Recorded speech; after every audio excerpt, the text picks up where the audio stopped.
Nous sommes vendredi 10 février de l'an 2012. Mesdames et messieurs, bonsoir et bienvenue dans cette émission Performance qui revient, bien entendu, qui avait disparu à cause du journal Cannes quotidien. Et ce soir, au titre de la Coupe d'Afrique des Nations de football qui arrive à son dernier tournant, à son dernier virage, j'allais dire, et avec deux rencontres, la finale et le match de la troisième place demain. Le match de la troisième place va opposer le Mali et le Ghana, pendant qu'après-demain, la finale, la grande finale va opposer la Côte d'Ivoire et la Zambie. Nous allons, dans cette émission, revoir le résumé justement des deux dernières demi-finales, c'est-à-dire la demi-finale jouée entre le Mali et la Côte d'Ivoire et celle jouée entre la Zambie et le Ghana. Mais avant, comme vous le savez, on se rappelle que la Zambie, aussitôt arrivée en terre gabonaise, s'est replongée dans un passé douloureux, à savoir la souvenance de la perte de toute une équipe, c'était au large du Gabon. Suivons ce reportage. Le bruit des vagues de l'océan Atlantique, étouffé par des chansons funéraires. C'est un moment particulièrement émouvant pour les Chipolopolo. En marge de la 28e édition de la Coupe d'Afrique des Nations, joueurs et membres de la délégation zambienne déposent des gerbes de fleurs sur une plage de Libreville. C'est l'endroit précis où 18 internationaux zambiens avaient péri dans un crash aérien il y a près de 19 ans.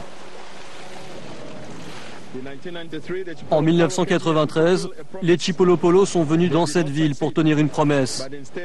Ils n'ont pas réussi, mais ils ont donné leur vie pour cette noble cause, le rêve d'apporter la gloire à notre mère patrie, la Zambie. C'est la même cause qui nous a amenés ici. La seule différence, c'est que nous sommes vivants.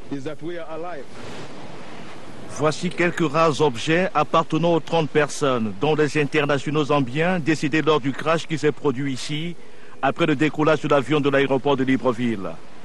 Depuis ce drame, c'est la première fois que la sélection zambienne foule le sol gabonais. Au début de la Cannes 2012, les Chipolopolo s'étaient fixé un objectif, honorer à Libreville la mémoire de leurs compatriotes morts. Les joueurs ont réussi à le faire d'une façon très brillante. Ils le méritent d'être ici. Maintenant, la dernière pierre à l'édifice, ça serait de remporter la Coupe d'Afrique pour que ce soit un symbole quelque part. Les Chipolopolo sont donc gonflés à bloc du point de vue mental, mais aussi physiquement, à 2 jours de leur finale à Libreville contre les éléphants de Côte d'Ivoire. Mais la partie ne s'annonce pas facile. Les Ivoiriens sont aussi galvanisés par un challenge, remporter le trophée pour sceller la réconciliation nationale dans leur pays. Voilà une raison suffisante pour les Chipolopolo qui sont vraiment, comme il a dit tout à l'heure, très motivés par rapport à cette Coupe d'Afrique des Nations. Ceci dit, nous partons maintenant pour le résumé de la rencontre Zambie-Ghana, c'était en demi-finale. La composition à l'instant avec quelques petits changements. Mayuka Emmanuel, le buteur, ne sera pas aux côtés de Katongo, mais ce sera plutôt James Chamanga qui va intégrer cette partie du jeu. Sinon, c'est une équipe somme toute classique avec Mouene dans les buts. On voit justement la composition de l'équipe ghanéenne avec donc John Mensah en défense centrale aux côtés de John Boy, un Rennais associé à un Lyonnais. Et il se plaignait, il disait justement c'était le seul match de water-polo que nous avons disputé. Eh bien, espérons cette fois-ci qu'il ait pris ses brassards. En tous les cas, le match a lieu et il est donné ce coup d'envoi par l'arbitre de la rencontre, l'Algérien monsieur Benouza. Hanan avec Kouado Asamoah, le relais avec Jordan Ayou. Et il est encerclé par de nombreux Zambiens. C'est pas terminé. Le centre à suivre. Dinkoum. Jordan Ayou. On laisse filer derrière. Il y a la présence de Kouado Asamoah qui tombe. Oh, on réclame un pénalty et le pénalty a lieu. Il est donné par l'arbitre de cette rencontre. Kouado Asamoah, effectivement, le joueur d'Oudinez. Ah oui, et oui, effectivement. Il est déstabilisé. Davis Closé qui était en retard là sur cette action. Le ralenti le permet. Oui, la jambe droite est légèrement touchée, mais je ne sais pas si honnêtement il y a des arbitres qui n'auraient pas sifflé pénalty, mais lui en tout cas il a pris responsabilité et le Ghana avec Gian a donc une possibilité d'ouvrir le score. Gian Asamoah, le joueur d'Al-Ahly, face au gardien Mouene. Et la parade de Kennedy Mwene. Ou c'est déjà un tournant dans cette rencontre. Et oui, et il est bien parti Mwene. Il n'a pas mordu dans la feinte de l'attaquant. On va revoir, hop, et bien sur ses appuis, et puis il chasse le ballon avec sa main gauche. Regardez, hop, voilà. C'est une belle parade, parce que le pénalty n'était pas très bien tiré, mais certains gardiens seraient allés de l'autre côté. Allez, sursis pour la Zambie. Corner à suivre, le premier pour le Ghana. On travaille dans cette surface de réparation. La talonnade, c'était pour Joseph Moussanda. Il y a eu une petite mésentente. Il n'est pas arrivé, il n'a pas anticipé sur cette action alors qu'il avait une balle sur le... Attention à cette frappe. L'ouverture du score. Le but pour la Zambie. Elle arrive à faire la différence. On va revoir encore une fois cette action bien amenée de l'arrière et puis le ballon bien enveloppé aussi par Mayuka. Et voilà la Zambie qui mène 1-0. C'est contre le cours du jeu, mais attention, la Zambie avait choisi de subir et là voilà qui a sorti la tête pour frapper au bon moment. Et toute la joie de Kennedy Mwene, le gardien également, qui a fait des prouesses dans cette rencontre en sortant un penalty de Asamoah Gyan, en arrêtant plusieurs tentatives ghanéennes coup sur coup. Et il ne reste plus beaucoup de temps pour le Ghana pour égaliser et aller chercher cette prolongation. Au premier poteau, c'est renvoyé. Et attention à cette contre-attaque peut-être. Oui, il est passé. Attention à la contre-attaque, la grosse faute de Boateng. Il peut prendre un gros carton. Quelle couleur? Carton jaune. Oui, jaune parce qu'il y avait encore un défenseur ghanéen qui couvrait. Non, c'est pas son deuxième carton. Pardonnez-moi, à Derek Boateng, j'allais dire c'est son deuxième carton. Non, c'est son deuxième. C'était le rouge. Et si, c'est son deuxième carton. C'est bien son deuxième carton. Eh bien oui. Cette fois-ci, il sort Derek Boateng. La faute est liée. Sur Chanza, il y a une faute qui est nette.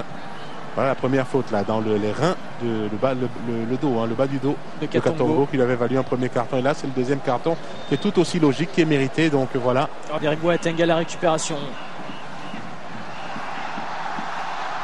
Chisamba. Ouais, il se sent à l'aise, lui, le nouvel entrant. Avec Mayuka, l'auteur du but victorieux peut-être. À droite, attention avec cette nouvelle frappe. La troisième fois qu'ils disputeront une finale. Voilà. De la Coupe d'Afrique des Nations. Oui, ça y est. Et là, c'est officiel. La Zambie est en finale. La Zambie d'Hervé Renard va disputer la finale ou contre la Côte d'Ivoire ou contre le Mali. La réponse, ce sera ce soir puisque les deux équipes francophones s'affrontent dans la deuxième demi-finale. La surprise tout de même avec l'élimination d'un des grandissimes favoris de cette Coupe d'Afrique des Nations. Le Ghana est éliminé. Les Black Stars ghanéennes avec ses stars. Les frères Ayou avec John Mensah. Depuis 2004, en phase finale de la Coupe d'Afrique des Nations. Voilà Mayuka donc, qui permet à cette équipe zambienne de disputer la finale de la 28e Coupe d'Afrique des Nations de football. Ceci dit, nous partons maintenant pour la deuxième demi-finale qui a opposé le Mali à la Côte d'Ivoire. Retour sur les temps forts de cette rencontre disputée en présence du roi Pelé avec à côté de lui le président de la République du Gabon. Suivons. De cette rencontre avec du beau monde dans les tribunes, on en parlera tout à l'heure. Voilà, on découvre d'ailleurs ces images de Pelé. C'est vous dire que cette demi-finale sent bon. Rien que pour ça, ça vaut le coup d'être vécu. Quand on a le roi Pelé à côté de soi, rien que ça vaut le coup d'être vécu. Ça vaut le coup de regarder ce match.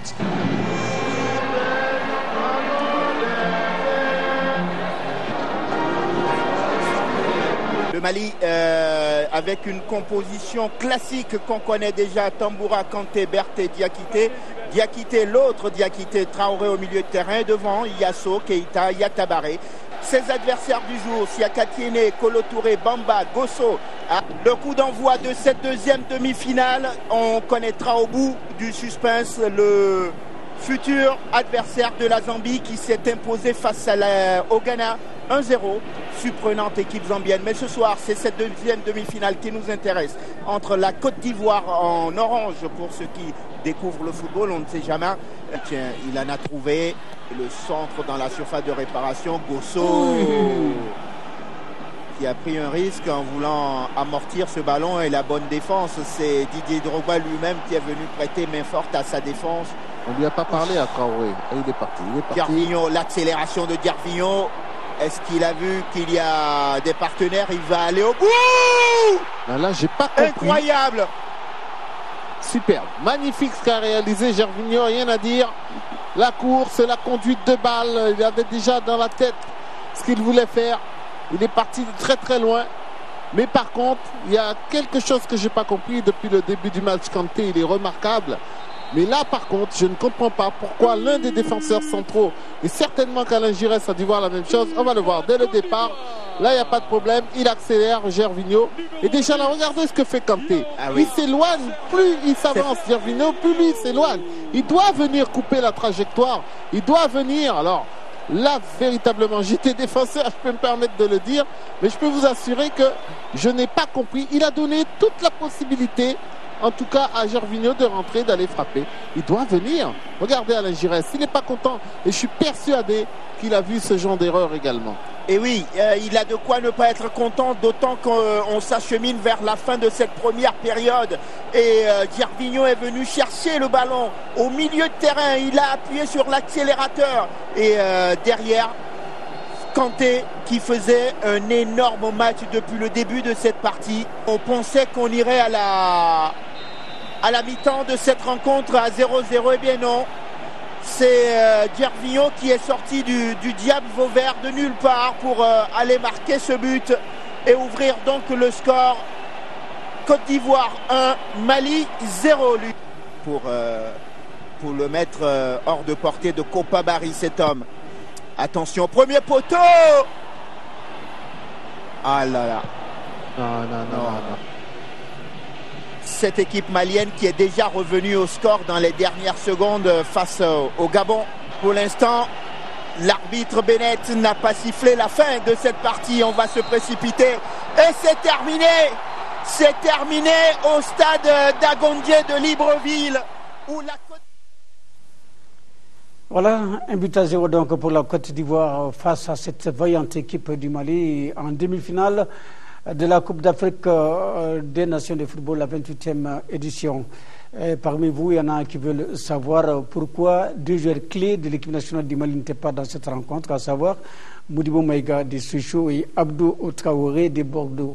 Modibo Maïga était malade, c'est à partir de 14h qu'il a été atteint par la fièvre, donc une fièvre qui a fait que Modibo Maïga n'a pas pu être déployé dans cette demi-finale. Quant à Abdou Traoré, lui, il a pratiquement passé la nuit à l'hôpital, étant malade également. Donc c'est pour cause de maladie que ces deux éléments clés, Abdou Traoré et Modibo Maïga, n'ont pas pu prendre part à cette demi-finale de la Coupe d'Afrique des Nations de football. Nous partons maintenant pour les réactions. On a perdu des joueurs comme ce soir. Ensuite, le match qu'on a livré, cette équipe, il fallait respecter les joueurs qui étaient là et qui allaient jouer cette rencontre, qui ont joué toute cette CAN d'ailleurs. On peut être fiers du match que les joueurs ont disputé ce soir. Il n'y a pas manqué grand-chose. Mais à ce niveau-là, ce petit détail est important. C'est un moment clé du match, de prendre un but qui est difficile, parce que c'est juste avant la mi-temps. Après, dans la seconde mi-temps, il faut repartir, trouver les moyens de perturber, de bousculer cette équipe. On est presque arrivé, ça n'a pas été loin. Bon. Aujourd'hui, on a mesuré ce qui fait la différence entre des joueurs qui ont déjà un bagage, une expérience du très haut niveau, et une équipe qui est encore en train de se construire et qui peut s'étalonner par rapport à d'autres, mais qui a su s'élever, en tout cas encore une fois. Je crois que le Mali a encore s'élever aujourd'hui ce soir pour être au niveau de cette demi-finale. Nous, déjà, quand on est venu ici, on était venu déjà avec une grosse pression. C'est vrai que l'avantage, comme j'ai toujours dit, c'est qu'on avait un groupe de 23 joueurs qui avaient déjà à cœur de faire 6 finales. Donc pour nous, c'était de prendre chaque adversaire avec le maximum de sérieux et le maximum de concentration. Je veux d'abord féliciter l'équipe du Mali qui a fait un grand match de football. C'était une très très belle demi-finale. Je sais que on a souffert un peu au niveau des nerfs et c'est vrai que les deux poteaux en premier mi-temps et puis les occasions qu'on a gâchées les ont remis vraiment dans une confiance. Donc nous, il fallait absolument pouvoir gérer les moments difficiles qu'on a passés. Heureusement qu'on a marqué juste avant la mi-temps. Donc on savait qu'à tout moment, ils pouvaient égaliser. C'est vrai qu'on a montré des signes de nervosité.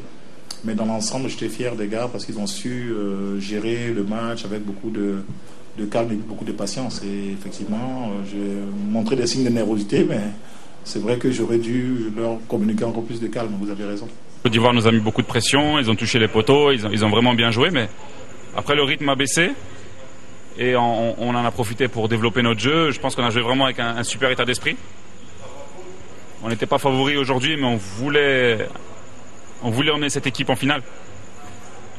40 ans après la dernière finale de Coupe d'Afrique, on a travaillé comme jamais pour emmener le pays en finale de cette Coupe d'Afrique. Parce qu'on en voulait plus, même si la compétition était déjà réussie, puisqu'on était en demi-finale, on voulait pas s'arrêter là. Et je pense qu'on a montré aujourd'hui un Mali conquérant qui voulait aller en finale. Malheureusement, ils ont des qualités individuelles telles que la moindre petite erreur est exploitée et malheureusement, ça s'est retourné contre nous. Et un dernier match pour la 3e place, ce sera pour, en tout cas, l'honneur. Hein. Oui, c'est vrai qu'on a fini 4e en 2002-2004, il faut faire mieux. On a un groupe vraiment avec des grosses qualités mentales, un gros état d'esprit. Je pense que le pays peut être fier de ces jeunes joueurs. Il faut gagner samedi, il faut se remobiliser, bien récupérer. Et si on finit 3e, on pourra rentrer au Mali avec le sentiment du devoir accompli. Oui, c'est vrai, Cédric, tout le Mali, tous les observateurs en tout cas sont fiers de cette équipe malienne qui n'était pas attendue à ce stade de la compétition. Maintenant, ce qui préoccupe les Maliens, comment vous, le capitaine Seydou, comment vous accompagnez en tout cas cette jeune génération qui a vraiment de l'avenir? Bon, déjà, pourquoi on est revenu, c'est parce qu'on sentait qu'il y avait beaucoup de jeunes avec de la qualité, mais qu'ils avaient besoin de notre aide, je pense, parce que nous, on a quand même de l'expérience.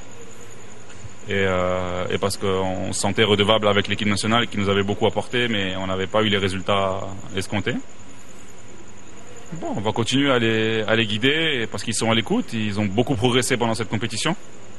Ils ont compris qu'on ne va pas en équipe nationale quand on part en vacances au soleil, que c'était quelque chose d'incroyable et qu'on pouvait vivre des moments très forts. Et je pense que ce soit les gens au Mali ou dans l'équipe ou les jeunes joueurs, ils ont vu que les sentiments que ça procure de gagner des matchs. Et j'espère que c'est que le début d'une... Même si moi et Seydou, dans quelques années, ou peut-être très bientôt, on ne sera plus là.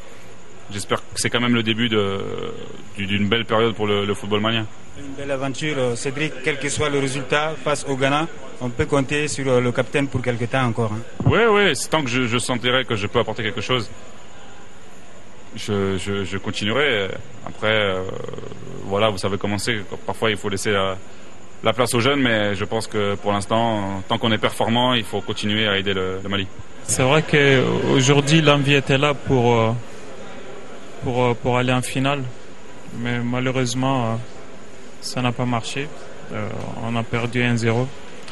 Ça fait très mal. Nous, vraiment, on a mal, mais c'est le foot. Donc, voilà. Je sais qu'au regard du parcours, vous n'étiez pas attendu à ce stade de la compétition.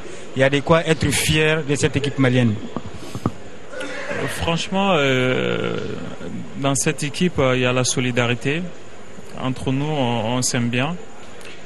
Et à un moment donné, il faut dire la vérité. On a Seydou qui nous a énormément aidé d'être solidaires. Seydou et Kanté. Je vais les remercier. Et remercier tous les supporters qui sont venus ici. Donc voilà, tout simplement. J'ai pas grand chose à dire aujourd'hui. Le Mali a un bon groupe pour l'avenir. Hein. Ah, c'est sûr. Là, il n'y a rien à dire. On a un bon groupe pour l'avenir. Alors, la 3e place, sortir avec honneur. C'est ce que je viens de dire. Nous, on a un groupe soudé. Et je suis sûr qu'on va chercher la 3e place, c'est sûr et certain. Comme aujourd'hui, on n'est pas bien, mais là, on va rentrer à l'hôtel. On aura le temps de parler entre nous pour pouvoir préparer le 3e match. C'est un événement que la Côte d'Ivoire attendait depuis fort longtemps. Aujourd'hui, on est très heureux d'être en finale. Et voilà, je pense que c'est un boulot qui a été fait depuis fort longtemps. Ça n'a pas été un match facile, on s'attendait à ce match difficile, parce que le Mali avait une bonne équipe en place, ils ont fait un bon tournoi aussi. Mais le plus important, c'était que la Côte d'Ivoire gagne ce match. Aujourd'hui, la Côte d'Ivoire tout entière est fière d'avoir gagné aujourd'hui ce match. Et donc voilà, et on est en finale. Est-ce que ça vous surprend que la Zambie soit allée en finale? Dans la Zambie, je pense que ça va être un bon match. C'est une équipe qui a fait un bon tournoi. C'est une équipe qui a réussi à éliminer des grandes têtes, je dirais. Voilà, c'est une équipe à ne pas sous-estimer. Nous, on va respecter la Zambie. Et comme on a toujours respecté nos adversaires, et c'est une finale qui nous tient à cœur, c'est un trophée qui nous tient à cœur. On a quelques doigts de pouvoir prendre ce trophée, donc voilà, on ira jusqu'à fond pour l'avoir. C'était un match difficile face au Mali parce que bon, ils ont beaucoup de bons joueurs. C'était un match vraiment difficile. Bon. Le plus important pour nous, c'était de gagner le match, quels que soient les résultats, quelle que soit la manière. Et c'est ce qui a été ce soir. Donc on remercie le bon Dieu pour ça. Après un bon moment, les éléphants retrouvent la finale, ce sera face à la Zambie. Ouais, ça fait quand même longtemps parce que bon, il y a 3 années précédentes, on n'a pas eu la chance d'être en finale. Là, on a la chance d'être en finale, je crois, contre la Zambie. Ça va être tellement difficile parce que j'ai une bonne équipe. Et voilà, on va tout faire pour gagner cette finale parce qu'on n'a pas fait un si long chemin pour aller perdre en finale, donc on va tout faire pour la gagner. Voilà un 0 donc pour la Côte d'Ivoire face au Mali dans cette demi-finale. Une équipe malienne qui n'a pas démérité Louis Nsafo. Cédric Kanté l'a dit tout à l'heure, dans cette équipe malienne, il y a de l'homogénéité, il y a de l'ambiance. Et ces jeunes, justement, qui s'estiment heureux, bien entendu, après avoir joué la demi-finale de la Coupe d'Afrique des Nations au stade de cette compétition, ils n'étaient pas du tout attendu. Il faut rappeler également que l'équipe nationale du Mali, sinon la délégation malienne, est attendue ici à Bamako ce dimanche. C'est à partir de 14h, y compris les joueurs, parce que comme vous le savez, le championnat européen bat son plein et la plupart des équipes engagées dans la Coupe d'Afrique des Nations sont en grande partie composées de joueurs évoluant dans les championnats européens. Il y en a d'autres qui sont en instance de transfert. C'est le cas de Samba Diakité. Samba Diakité qui doit quitter Nancy pour qu'une Park Rangers. C'est une équipe d'Angleterre première division. C'est pour un prêt avec option d'achat de fin d'année. Il faudra aussi rappeler que dans cette équipe nationale du Mali, il y a 12 joueurs qui évoluent dans le championnat français, 9 en Ligue 1, 3 en Ligue 2. Il y a également un total de 17 joueurs qui évoluent dans les championnats européens tout court. Voilà, donc la délégation malienne est attendue ici à Bamako dimanche à partir de 14h précises. Nous partons maintenant pour cette bonne volonté de l'Ecobank, Ecobank qui apporte son soutien à la Ligue de football de Mopti. Elle a remis un chèque d'1,5 million de francs CFA à la Ligue de Mopti, en plus de ses représentations à Mopti et Sévaré, qui assiste le football dans la 5e région. La cérémonie s'est déroulée ce matin même au siège d'Ecobank. Écoutons la représentante d'Ecobank et le président de la Ligue de Mopti. Et c'est des propos recueillis par Khalifa Nama Traoré. Ce chèque servira à offrir des équipements à l'équipe championne de la 2e division de Mopti. Cette initiative, qui n'est pas à ses débuts, est une continuité de notre engagement à contribuer de façon significative au développement socio-économique de notre pays. Donc le football ne sera pas en marge. Aussi, l'occasion me paraît opportune pour remercier la Fédération mondiale de football et singulièrement le président de la Ligue régionale de football de Mopti pour son engagement à développer le football en 5e région. Notre institution veut par ce soutien encourager l'équipe championne de la 2e division de Mopti en mettant à sa disposition des équipements nécessaires pour renforcer ses acquis et la hisser pourquoi pas en 1re division. Le nouveau partenariat que nous signons aujourd'hui avec la Ligue régionale de football en 5e région se veut en une action soutenue. Au-delà des équipements à fournir, nos 2 agences de la commune de Mopti, à savoir l'agence de Mopti et celle de Sévaré, seront présentes aux côtés de l'équipe pendant les compétitions pour confirmer notre engagement et notre volonté à porter le football au plus haut dans la région. Vive le partenariat Ligue régionale de football de Mopti et Ecobank Mali. Vive le Mali. L'événement qui nous réunit ce matin perpétue en fait une tradition que nous avons instituée depuis bientôt 3 ans, à savoir le sponsoring de Ecobank Mali, qui est un groupe bancaire mondialement connu par rapport aux efforts que nous entreprenons au niveau régional pour développer le sport en général et le football en particulier dans la région de Mopti. Donc c'est l'occasion pour moi de remercier encore une fois de plus Ecobank Mali pour la constance de son engagement à nos côtés, comme je l'ai dit depuis bientôt 3 ans. Constance de son engagement qui nous a permis de hisser le football régional un moment dans l'élite, à savoir la première division. Il est vrai aujourd'hui que la Ligue régionale, les équipes qui évoluent en son sein sont en deuxième division, mais je voudrais donner ici l'engagement que nous ne ménagerons à notre niveau aucun effort pour redoubler d'efforts, redoubler d'engagement afin de hisser encore une fois de plus le football de la région de Mopti au sein de l'élite nationale.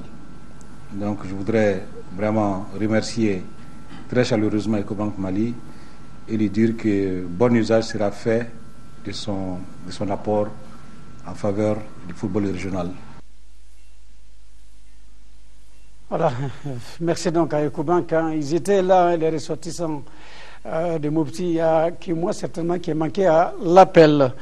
On va partir maintenant pour un groupage de 7 minutes, cela sur les résumés de sport de masse à Bamako et à travers le pays. L'année 2011 aura été incontestablement riche et variée en termes d'activités pour la Fédération malienne de taekwondo. Présente dans différentes joutes sous divers cieux, quoi de plus normal pour la FEMAT d'ajourner certaines de ses activités nationales entrant dans le cadre de l'année écoulée. C'est un événement de la FEMAT qui est effectué 2 fois par an, tous les mois de juin et mois de décembre. Celle-ci est pour le mois de l'année 2011. Parce que tout simplement, les calendriers de la fédération étaient trop chargés. On n'a pas pu l'effectuer en mois de décembre. Il a été en 2012. Donc celle-ci va être notée pour l'année 2011. Pour la passation des grades, environ 51 pratiquants prennent part. Ils sont venus presque sur toute l'étendue du territoire national. L'examen du jour concerne 3 catégories. Le passage de la ceinture rouge à la ceinture noire premier dan.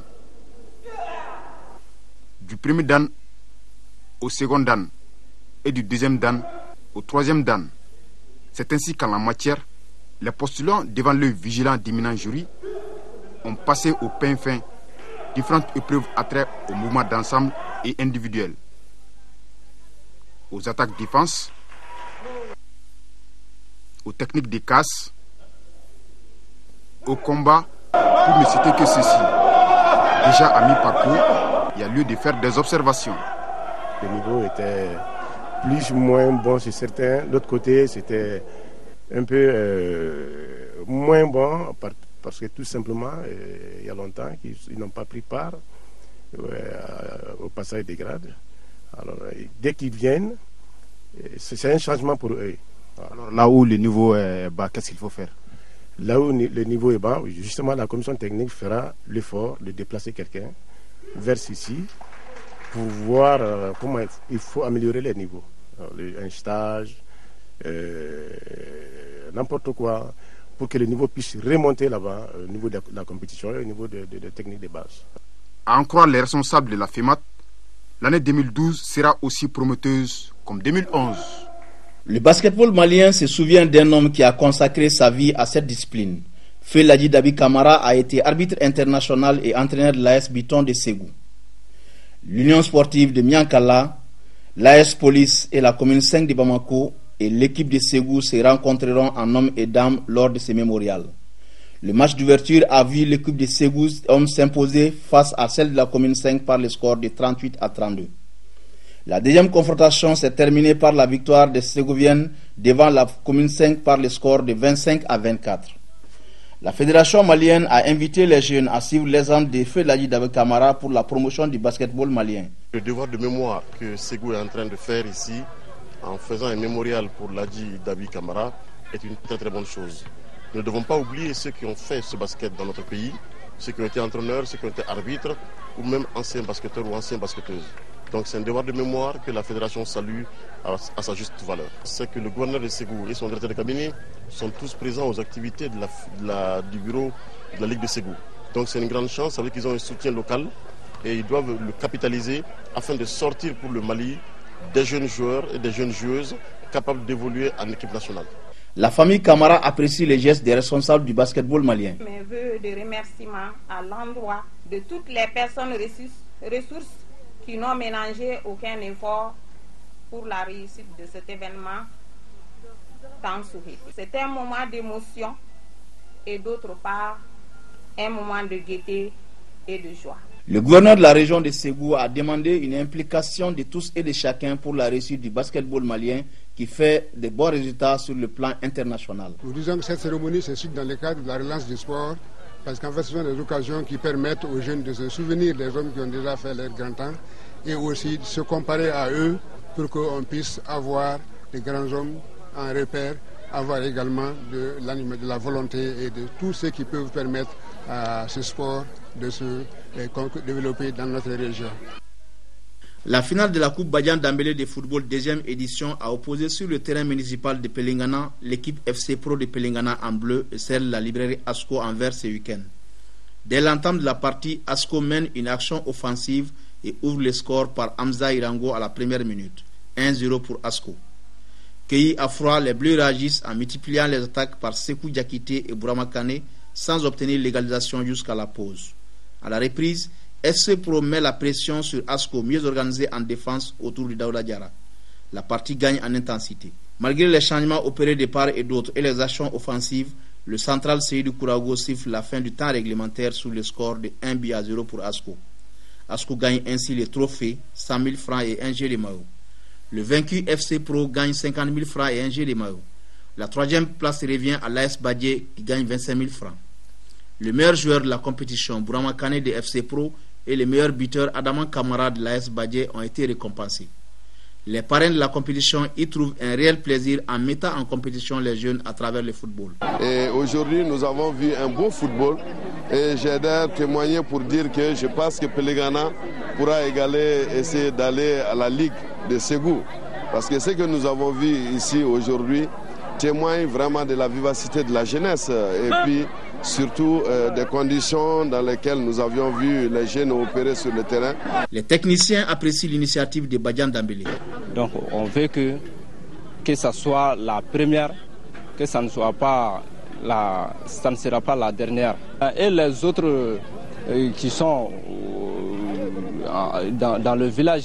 Cette finale, Badian a fait ça parce que c'est une belle initiative pour les jeunes. Et puis encore, c'est un développement pour la commune. Parce que les instructions que je les ai données, ils ont appliqué ça. Parce que pour détruire une défense bien organisée, il faut un jeu offensif. Notons que 16 équipes de la commune rurale de Pelingana se sont rencontrées pendant cette compétition qui a duré 2 mois. Elle a opposé le lycée Atar Ag-Ili au second cycle d'Aliou. La rencontre a vu une nette domination du lycée dès les premières minutes du coup d'envoi. Malgré les multiples tentatives, l'équipe du groupe scolaire Aliou ne parvenait pas à trouver la faille. À cette veine s'ajoute l'expulsion du capitaine de l'équipe à la 19e minute. Diminué en nombre, le groupe scolaire Aliou encaisse son premier but à la 31e minute. 1-0 jusqu'à la pause. À la reprise, le lycée continue sa parade en marquant 2 autres buts. 3-0, c'est le score final. Cette finale est dédiée à Marguerite Nina, ancienne directrice de l'école fondamentale Amidi Ag-Onan. C'est le président de la Ligue de football qui l'a choisi. Nous, on l'a appuyé parce qu'elle est la doyenne des enseignants, des enseignants autochtones de la région de Kidal et presque beaucoup de cadres aujourd'hui. Voilà, nous arrivons presque à la fin de cette émission. Le temps tout simplement de jeter un coup d'œil sur le championnat national de Ligue 1. Le championnat national de Ligue 1, après quelques jours de repos, s'est remis en route et à partir de la 10e journée a donc enregistré les résultats suivants. Les 11 cratères de Nyarela ont battu l'AS Police par le score de 2-1. Le CSK et le Stade Malien de Sikasso ont fait nul vierge, 0 but partout. Le CS Dougo-le-Blanc a été battu à domicile par le club olympique de Bamako 2-1. Le Sigide Kai a été dominé à Kai par le Djoliba AC 1-0. L'AS Bakaridjan de Barawili et le Stade malien de Bamako ont fait nul vierge 0 but partout. Le Real a battu la Jeanne d'Arc par le score d'un but à 0. Enfin, l'ASCO a dominé l'ASB par le score de 2 buts à 0. On va terminer sur cette page noire. Le ministre de la Jeunesse et des Sports, le gouverneur du district de Bamako, c'est un avis de décès bien entendu, le maire du district de Bamako, le directeur national des sports et de l'éducation physique, la directrice régionale de la jeunesse et des sports du district de Bamako, le président et les membres du comité national olympique et sportif du Mali, le président et les membres de la fédération malienne de handball, les membres de la ligue de handball du district de Bamako, les ligues régionales de handball, les handballeurs du Mali, les mouvements sportifs nationaux ont la profonde douleur d'annoncer le décès de M. Yaya Sidibé, dit Vincent, agent de la direction des marchés publics, puis président de la Ligue de handball du district de Bamako. Décès survenu le mardi 7 février à Bougouni. L'enterrement a eu lieu le jeudi 9 février à 16h chez Fé Yaya Sidibé à Medina Koura. À la famille du défunt, ils adressent leurs condoléances les plus attristées, que son âme repose en paix. Amen. Voilà, c'est la fin de cette émission. Merci de l'avoir suivi. Le temps de rappeler tout simplement le programme du week-end. Il s'agit bien entendu de la Coupe d'Afrique des Nations de football, dont le match pour la 3e place se joue demain samedi entre le Mali et le Ghana. Ce sera à partir de 19h à Malabo, pendant que dimanche aura lieu la grande finale qui mettra en prise la Côte d'Ivoire et la Zambie. Ce sera bien entendu à Libreville à partir de 19h30. Nous vous souhaitons de passer d'excellents moments en compagnie des programmes de l'OCTM. Bonsoir à toutes et à tous. Au revoir et à plus tard.